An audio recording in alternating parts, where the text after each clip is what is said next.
സംസ്ഥാനത്ത് NDA seat വിഭജനവും സ്ഥാനാർത്ഥി നിർണയവും അന്തിമഘട്ടത്തിൽ 3 സീറ്റ് ഘടകകക്ഷിയായ BDJS നൽകും. 17 സീറ്റിൽ BJP സ്ഥാനാർത്ഥികൾ മത്സരിക്കുകയും ചെയ്യും.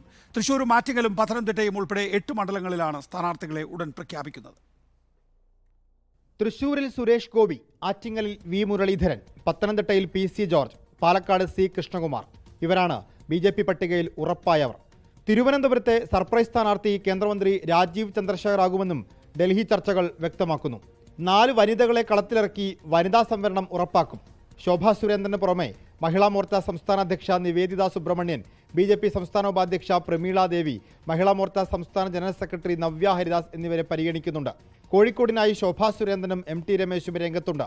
വയനാട്ടിലേക്കും ശോഭയെ പരിഗണിക്കുന്നു. ദേശീയ ഉപാധ്യക്ഷൻ അബ്ദുള്ളക്കുട്ടിയും വയനാട്ടിലെ പട്ടികയിലുണ്ട്. കാസർകോട് PK കൃഷ്ണദാസിനൊപ്പം രവീശ് തന്ത്രി കുണ്ടാറും വടകരയിൽ യുവമോർച്ച സംസ്ഥാന അധ്യക്ഷൻ പ്രബുൽ കൃഷ്ണനും പരിഗണിക്കപ്പെടുന്നുണ്ട്. ദേശീയ സെക്രട്ടറി അനിൽ ആന്റണിയെ എറണാകുളത്ത് പരിഗണിക്കും. കോട്ടയം, ഇടുക്കി, ചാലക്കുടി സീറ്റുകൾ BDJSന് നൽകും. ഇടുക്കിയിൽ തുഷാർ വെള്ളാപ്പള്ളി നേരിട്ട് മത്സരിച്ചേക്കും. ആദ്യഘട്ട പട്ടിക ഈ ആഴ്ച തന്നെ പുറത്തിറങ്ങും. VS Ranjith, reporter, Kozhikode. രഞ്ജിത്ത് തുടരുന്നുണ്ട്. VS രഞ്ജിത്ത്, കുറെ പേരുകൾ കേൾക്കുന്നുണ്ട്, പക്ഷേ അന്തിമ രൂപമായിട്ടില്ല എന്ന് പാർട്ടി വ്യക്തമാക്കുന്ന ഒരു സാഹചര്യവുമുണ്ട്. PC ജോർജ് അവകാശപ്പെടുന്നത് പോലെ അദ്ദേഹത്തിലേക്ക് പത്തനംതിട്ട എത്തുകയാണോ?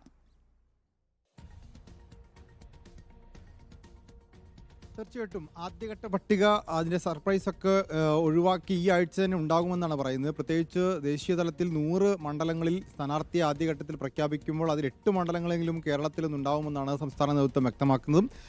നമുക്ക് ഏകദേശം വ്യക്തതയുള്ള തൃശ്ശൂർ മണ്ഡലത്തിൽ സുരേഷ് ഗോപി, അതുപോലെ ആറ്റിങ്ങലിൽ വി മുരളീധരൻ, അതിൽ മറ്റൊന്നുള്ളത് പാലക്കാട് C കൃഷ്ണകുമാറാണ്. വേറൊന്നും നമുക്ക് ഉറപ്പായിട്ടുള്ളത് ഇപ്പോൾ പത്തനംതിട്ട സീറ്റാണ്. കാരണം ഈ ലയനവുമായി ബന്ധപ്പെട്ട് ജനപക്ഷത്തിൻ്റെ ലയനവുമായി ബന്ധപ്പെട്ട് PC ജോർജിന് ഉറപ്പ് കൊടുത്തിട്ടുണ്ട് എന്നാണ് നമുക്ക് മനസ്സിലാക്കാൻ സാധിക്കുന്നത്. അതുകൊണ്ട് പത്തനംതിട്ടയിൽ PC ജോർജ് ആയിരിക്കും. സംസ്ഥാന നേതൃത്വം കുമ്മനത്തിൻ്റെ പേര് മുന്നോട്ട് വെച്ചിരുന്നെങ്കിൽ കൂടി ഇപ്പോൾ PC ജോർജ് എന്ന പേരിലേക്ക് കാര്യങ്ങൾ എത്തുന്നു എന്നാണ് അവസാന ഘട്ടത്തിൽ നമുക്ക് മനസ്സിലാക്കാൻ സാധിക്കുന്നത്.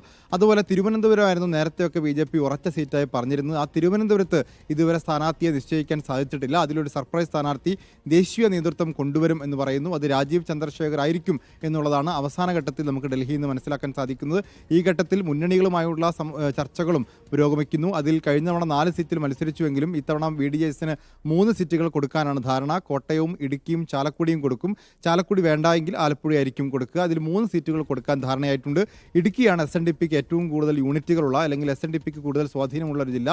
അതുകൊണ്ട് ഇടുക്കി മണ്ഡലത്തിൽ തുഷാർ വെള്ളാപ്പള്ളി മത്സരിക്കണം എന്നൊരു ആവശ്യം കൂടി ഉയരുന്നുണ്ട്. മറ്റു മണ്ഡലങ്ങളിലുമുള്ള സ്ഥാനാർത്ഥി സാധ്യതകളുണ്ട്.